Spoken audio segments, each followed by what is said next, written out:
السلام علیکم ناظرین، آج کی کہانی بہت ہی مزے کی ہونے والی ہے۔ کہانی کو پورا سننے کے لیے ہمارے ساتھ رہیے گا۔ بڑھتے ہیں آج کی کہانی کی جانب۔ میری عمر تقریباً 25 سال تھی۔ جسمانی اور دماغی طور پر شروع سے ہی بہت زیادہ طاقتور تھا۔ مجھے محبت کے بارے میں کچھ خاص پتہ نہیں تھا۔ اگر کچھ پتہ بھی تھا تو میں بہت زیادہ شرم محسوس کرتا تھا۔ اپنے کام اٹھانے میں بہت ہی جھجکتا تھا۔ میں نے جب FSC کا امتحان دیا اور میں فارغ ہو گیا تو میں نے سوچا کیوں نہ میں اپنے نانا کے گھر چلا جاؤں تاکہ وہاں پر جا کر گرمی کی چھٹیاں گزاروں۔ میرے نانا کا گھر کچھ زیادہ بڑا نہیں تھا، وہ چھوٹا سا گھر تھا جہاں میرے ماموں اور میری خالہ رہا کرتی تھی۔ جب ہم نانا کے گھر جاتے تو ہمیں کھانے والے کمرے میں سونا پڑتا کیونکہ نانا کے گھر کچھ زیادہ کمرے نہیں تھے۔ حالانکہ کمرے میں بھی 2 سنگل بیڈ پڑے ہوئے تھے۔ ایک بیڈ پر خالہ سو جاتی اور دوسرے بیڈ پر میں سو جایا کرتا تھا۔ سخت گرمیوں کا موسم تھا۔ ایک رات ہم سب سو رہے تھے۔ مجھے بہت شدید گرمی لگ رہی تھی۔ گرمی کی زیادتی سے مجھے بخار ہو گیا۔ میں نے اپنی خالہ کو جگایا کہ خالہ مجھے بہت زیادہ گرمی لگ رہی ہے۔ انہوں نے میرے سر پر ہاتھ رکھا اور مجھے کہنے لگی کہ تمہیں تو بہت شدید بخار ہو رہا ہے۔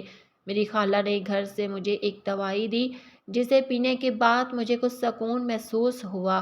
خالہ کو میری بہت زیادہ فکر ہو رہی تھی۔ وہ مسلسل میرا سر دبا رہی تھی۔ مجھے پتہ نہیں چلا کب میری آنکھ لگ گئی۔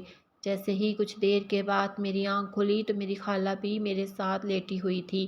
خالہ نے میرا ہاتھ پکڑا ہوا تھا۔ میں یہ سب کچھ محسوس کرتا جا رہا تھا لیکن میں کچھ نہیں کہہ رہا تھا۔ خالہ کو یہی لگ رہا تھا کہ شاید میں نیند میں ہوں لیکن میں سب کچھ محسوس کر رہا تھا۔ کمرے میں کافی زیادہ اندھیرا تھا، کچھ بھی دکھائی نہیں دے رہا تھا۔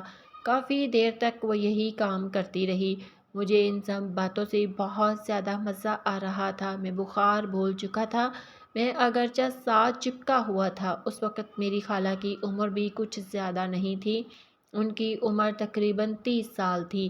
وہ ہر لحاظ سے خوبصورت تھی۔ مجھے بہت عجیب محسوس ہو رہا تھا۔ خالہ مسلسل اپنا کام کرتی جا رہی تھی۔ میرا چھوٹو بھی جاگ چکا تھا۔ میں خالہ کی حرکتوں کا کوئی ری ایکشن نہیں دے رہا تھا۔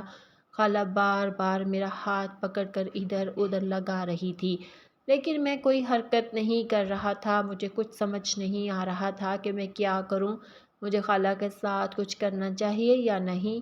میں مزے میں پاگل ہو رہا تھا۔ مجھے بہت شدید ڈر بھی لگ رہا تھا کہ کہیں کوئی نہ جاگ جائے۔ اس روز میں یوں ہی لیٹا رہا اور رات ایسے ہی گزر گئی۔